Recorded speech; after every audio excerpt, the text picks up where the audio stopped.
Confederation of Indian Industry for organizing this evening, for giving me this opportunity, for giving us this opportunity of interacting with the people who have assembled here from various industry, business, academia, government, and all of these vital sectors.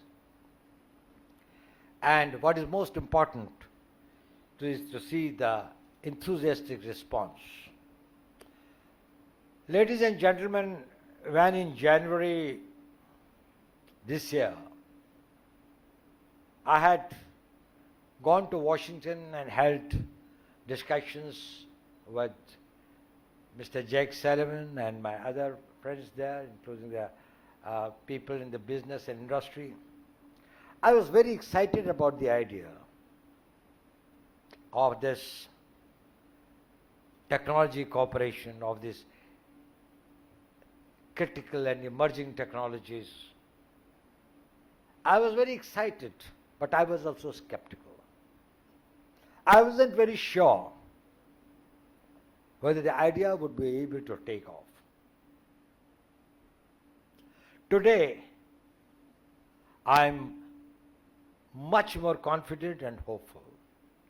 And it is because of not what has happened between the governments. It is more because how the response was of the industry, of the business, of the scientists, of the research scholars, of our institutions. They took the matter and they took the baton much faster at a much greater speed than I had anticipated. There is something very unique about ICET. It is not a government-to-government arrangement of having some high vision. It is a collaborative initiative of industry, academia, research bodies, think tanks, all making a common endeavor. A common endeavor to see India and United States in a different orbit, to give an orbital jump to our strategic relationships where we are able to build the capabilities, where we are able to exploit the opportunities and work on the great complementarities that we have got and the opportunities that lie ahead. I am very happy to see, as was very evident from the wonderful things by the Director General of the CII about the achievements, a very short span of 6 months. We have made significant progress, and in some areas we have started moving in the right direction. And it is not only what's happening at the governmental level, but more importantly what's happening at your levels, as was this in the working sessions. We have been able to kickstart the Indo-US Quantum Coordination Mechanism. We have signed an MOU on semiconductors. The initiative on public-private partnership on telecommunication, engaging stakeholders from the government, industry, and academia to further open collaboration in open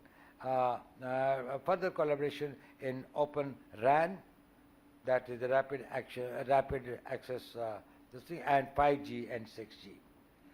The detailed dialogue on biotechnology is being held. Important exchanges on cooperation and artificial intelligence have taken place, and positive momentum under the defense and space pillars. I do hope, and I'm very optimistic, that in the near future, under each one of these heads, you will be hearing more specific, more tangible results that have been achieved and how we have been able to move forward. Most importantly, we have established a strategic trade dialogue. It will serve as a platform to address regulatory barriers and issues relating to export control. It is a very important element in this entire matter. To ensure the free flow of water, it is important that it has got a canal, it has got a route by which it can flow, but it is also important that the barriers in the flow of water are also removed. Sometimes there is a flow, there is a natural gradient, there is plenty of water, but then there are artificial barriers which are able to impede its forward these things. We do hope, and both the governments are committed, that we will try our best to see how simple, how easy we can make it for our industry, for our investors, for our entrepreneurs to see that they can move ahead. These initiatives are pointers to what we can achieve together for the good of our people, our region and world at large. We are clear where we are. We are also clear where we want to be. And we are also confident that we have got the cooperation of all of you.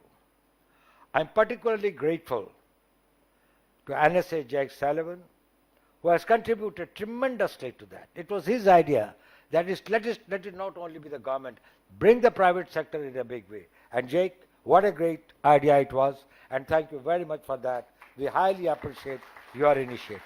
He has invested tremendous efforts and tremendous ideas and thoughts in really bringing it to this position. The potential of our complementaries and cooperations are immense. Today's dialogue, second in the series, is important. We have had some discussions, but we are going to hold more detailed discussions on this subject tomorrow. We are quite optimistic that we will be able to move forward, but we will welcome any ideas, any suggestions from you. We cannot move ahead unless we make it more practical and doable.